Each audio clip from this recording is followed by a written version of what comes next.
Olá, discentes do primeiro ano! Sejam bem-vindos a mais uma aula de Geografia. Hoje realizaremos a correção do nosso plano de estudos tutorados. É a semana 2, o nosso PET 2. E essa semana vimos muito acerca da urbanização, o processo de urbanização, os entraves, as novas possibilidades e os fenômenos, advindos desse processo. Bom, e a número 1 fala o seguinte: assinale o conceito abaixo que melhor define a expressão metropolização. Temos a alternativa A: designa a formação de uma cidade, seja ela de grande, médio ou pequeno porte. Não é esse, o termo metropolização não quer dizer isso. Letra B, é o mesmo que urbanização? Também não. Urbanização é uma coisa, metropolização é um fenômeno dentro da urbanização. Letra C, é o processo de constituição de expansão de uma metrópole e sua área de influência. Está corretíssima, essa é a alternativa correta. Por quê? É quando uma metrópole, seu entorno possui diversas cidades menores e ela possui uma enorme influência sobre essas cidades. Então, por isso que é a melhor definição para essa expressão metropolização. A letra D representa o fenômeno em que uma região metropolitana exerce influência sobre a outra. Não, aqui a região metropolitana, ela faz parte da consolidação da metropolização e não é essa questão de exercer influência sobre a outra, mas sim exercer influência nas demais cidades, nas cidades menores em torno dessa região, dessa cidade, dessa metrópole. A número 2. Sabemos que, ao longo da urbanização brasileira, o problema de macrocefalia urbana ampliou-se no decorrer do século XX, quando vários processos contribuíram para o crescimento exponencial do espaço geográfico das cidades e aumentou o aumento de suas populações. Dentre tais processos, podemos citar, então olha só, a urbanização ampliou muito no decorrer do século XX e esses processos aumentaram exponencialmente o espaço geográfico das cidades. E o que a gente pode citar que faz parte desse processo? Letra A matriz eminente urbana da cultura brasileira. Não é isso, a gente não está falando de cultura, a gente está falando de crescimento urbano. Letra B, a desvincularização entre capital e trabalho do meio urbano. Também não é isso, a gente está falando do processo de urbanização. Letra C, a realização de políticas públicas de incentivo. Também não é isso, é algo voltado ao social da urbanização, mas não é isso. E letra D, o rápido processo de êxodo rural. É exatamente isso. A gente sabe que a macrocefalia urbana é o inchaço das cidades, quando a cidade recebe mais população ou possui mais população do que a sua infraestrutura suporta, gerando problemas urbanos, como a favelização, casas construídas de maneira irregular, falta de transporte público, o trânsito sempre superlotado, dentre outros fatores. E o êxodo rural ele proporcionou isso, porque muitas pessoas, diversas populações saíram do campo e foram até a cidade para buscar melhores condições de vida. E com isso incharam, aconteceu essa macrocefalia urbana. A número 3. Leia o texto abaixo e em seguida responda a questão proposta. O fenômeno não é novo e nem universal e, nas 2 últimas décadas, adquiriu uma escala internacional. Apesar de não serem novidade, os loteamentos murados e os condomínios fechados produziram, em função da sua escala e de extensão, uma nova morfologia urbana. Assemelham-se a várias cidades do mundo e têm singularidade de ser um produto imobiliário com barreiras físicas que impedem a entrada dos não credenciados. Bom, indiquem 2 fatores que contribuíram para a proliferação dos condomínios fechados e dos loteamentos morados, e aponte duas consequências resultantes da instalação desses empreendimentos imobiliários para as cidades brasileiras.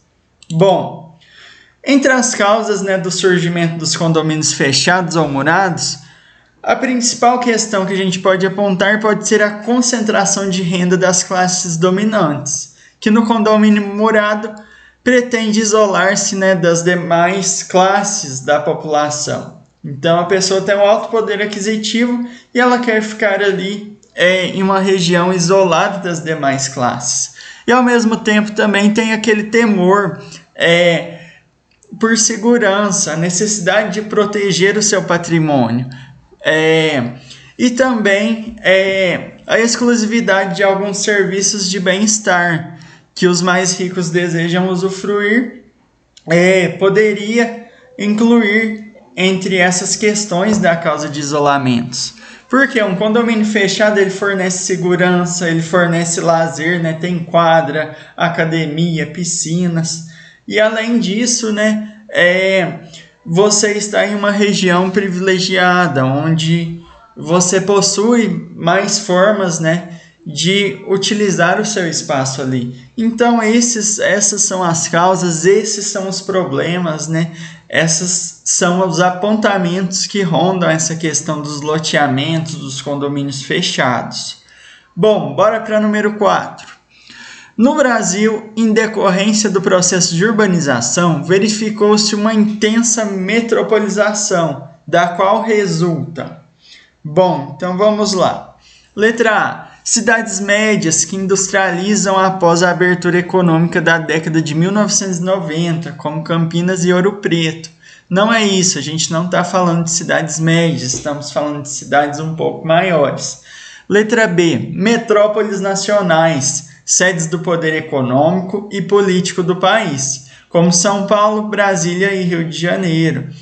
A número 4, a alternativa correta é exatamente essa, a alternativa B. Por quê? Estamos falando de metrópoles, que compõem essa questão da metropolização. São cidades grandes que exercem uma extrema importância para as cidades menores que estão ao entorno dela. Então, metrópoles nacionais, alternativa B. Cidades mundiais que receberam vultosos empreendimentos externos no início do século XXI, como Belo Horizonte e Rio de Janeiro. E D, megacidades dispersas pelo país, graças ao retorno de imigrantes como Manaus, Goiânia e Curitiba. Também não são essas, estamos falando de metrópoles. E a número 5. Os mapas ilustram o processo de urbanização do território brasileiro ao longo da última metade do século XX. Então a gente vê aqui em 1970 a urbanização e 1996 já sendo enfatizado, as populações se localizarem mais em regiões litorâneas, e em 1996 a gente teve um grande aumento da região sudeste e sul do país, e se espalhou também algumas populações por outras regiões. Bom, analisando a geografia da urbanização brasileira, pode-se afirmar que, letra A, o fenômeno urbano no Brasil caracteriza-se pelo crescimento homogêneo das cidades na região centro-sul, sobretudo pela causa da difusão de indústrias, e bastante heterogêneo no Nordeste, graças aos domínios dos latifúndios. A gente vê que não tem nada homogêneo aqui, ocorre, uma heterogeneidade, ou seja, as populações elas se espalham de maneiras desiguais pelo Brasil, não se espalham de uma maneira igualitária. A gente vê regiões com muita população e regiões com quase nenhuma população. Então não é essa. Letra B. As cidades brasileiras ganharam extensão sobre os eixos norte e sul em 1970 e leste e oeste em 1996, concentrando o maior número de população brasileira e acompanhando as mudanças no processo de migrações regionais. Também não é essa, não é esse apontamento. Alternativa C. Esse processo de urbanização acompanha a concentração industrial e de serviços e forma uma rede urbana polarizada das metrópoles nacionais e regiões de faixa leste no território brasileiro. É exatamente isso, porque esse processo de urbanização ele acompanhou a concentração industrial. E nós sabemos, né, que a industrialização brasileira se concentrou principalmente no sudeste e sul do país. Porque foram regiões onde tiveram alto índice de desenvolvimento, de investimento tecnológico e possuíam sempre recursos naturais abundantes que propiciavam, né, o progresso, né, industrial, o progresso dessas regiões.